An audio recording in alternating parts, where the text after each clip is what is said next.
All right, I love doing this segment with all these young, funky kids. But today, we're talking about Roseanne Barr. She canceled a podcast appearance today, but there is talk she is trying to see her career come back. Now, even if that looks dicey to you, her show making a comeback is not. Already efforts afoot, we're told, to resurrect it because it's already been guaranteed for another season. There are all those writers and people behind that who could conceivably go on and do the show without her. Of course, it couldn't be called Roseanne, maybe not Roseanne. I have no idea, but I know these guys do. Campus Reform's Cabot Phillips. We got Fox Business Network's Christine Parts-Nevelis, my audio wingman and tech giant Dion Baya, and last but certainly not least, Kat Timpf. Cabot, what do you think? Doable?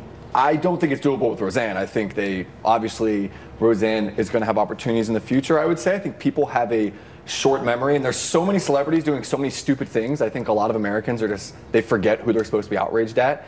And there's clearly a big market for her down the road. I think weather the storm and whether it's a good idea for anyone to bring her back or not, I don't know if it's a good idea, but I think better odds. I think your show has better odds. Well, right? It's inexcusable what she said, but you look at Mel Gibson's kind of making a comeback already. He's been doing movies the past couple of years. He's been funding those movies, though. Yeah. So there's a difference. But they've done well. They've done well, and he was nominated for an Oscar for Best Director in 2017. So I agree with that. And like you said, everybody forgets. Even Megan Fox called one of her directors Hitler, and then she was taken off of the Transformers movie and then brought back on for Teenage Mutant Ninja Turtles. So there are many examples. But this quality, I know it's a great example for today. But this was already Roseanne's, I don't know, millionth chance. That's the problem. She said approximately 9,000 crazy things in the past already, maybe 9,004 more than Dion. or so. Like she's, she's a 9/11 truther. Yeah. She said that the Boston Marathon bombing was an example of a false flag she said terror. I think it's an uphill battle for her, but not as much for her show. It's a great show. The Connor Fountain. Absolutely. That's what it could be called. Yeah,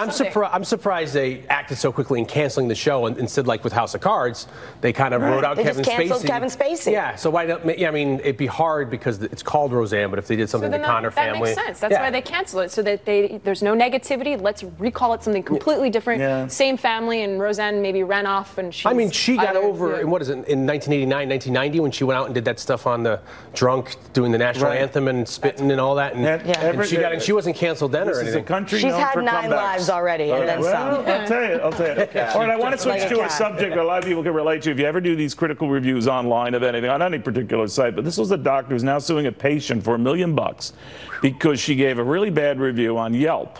So I guess you got to be careful, but you're right. What do you think?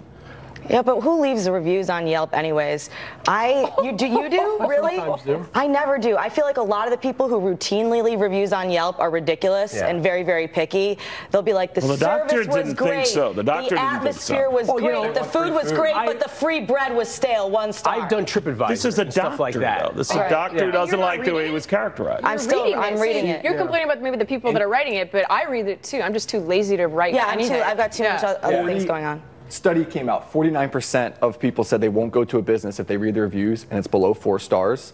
So I think the doctor in this case has a right to want to maintain what's being said on the reviews, especially if it was not factual. If it was not factual. Yeah, but how does this to me, it seems like this kills this entire industry of Yelp and TripAdvisor and the other health grades, because aren't people going to be afraid to leave honest? It's one thing, yes, if people leave negative, completely egregious things. But if someone leaves something that's truthful, I didn't have a good time, Neil, I went to see you, whatever, and then all of a sudden your retort is or recourse is to just sue me, and she's, what is it, for like $1 million? Yeah, that seems, $1 million seems like quite a bit. It's PR.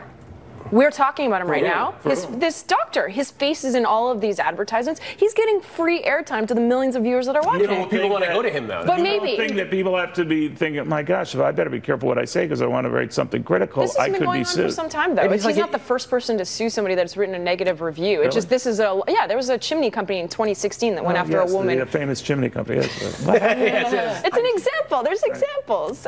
Just not as good as this one that's worth $1 million. Okay. I don't know how women will be, how do you trust going back to this guy, because if you say something, he's an OBGYN. Yes. You just go back and you're like, he's worried to say anything. We're not going to go. All right, our files are, President Trump has been making a lot of controversial pardons lately between Blagojevich, Martha Stewart, and on and on. What do you make of it? Does it take note?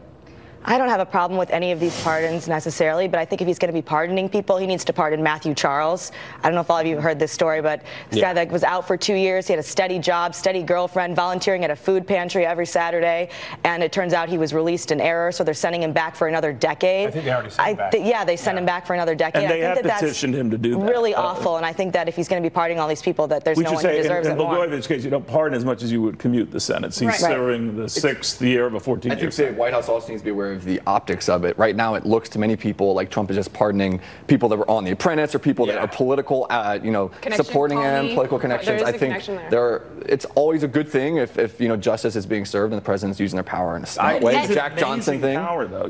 Well, look, in 2016 or 2017, right before Obama left, he pardoned Oscar Lopez Rivera, the FALN terrorist who was a convicted domestic terrorist who blew up. Do we know whether this president's had more than other more pardons? No, at this stage of their presidency. I'm not sure. It feels like it because everybody's talking about it. But this could be two things. One, him showing that he has the ability to be above the law, and then secondly, if I were Martha Stewart, I'm getting a comeback doing things with Snoop Dogg. I don't necessarily want to remind everybody that I lied in an insider trading case. What's the point now? She's already done her time. Yeah, it was 5 months. I mean, she can't. And is that expunged from her record? Everyone knows she went to prison. Everybody, and that poncho she wore, it sold really well. It did, really? Yeah. Oh, it was a knitted poncho. You have a lot of little details. I don't know. It seems very hypocritical that people are calling him out on these things, but then, like with, say, Obama doing the FLN terrorist. Presidents can do it to anyone ever. It is a wild power. All right, guys, I want to thank you all very, very much.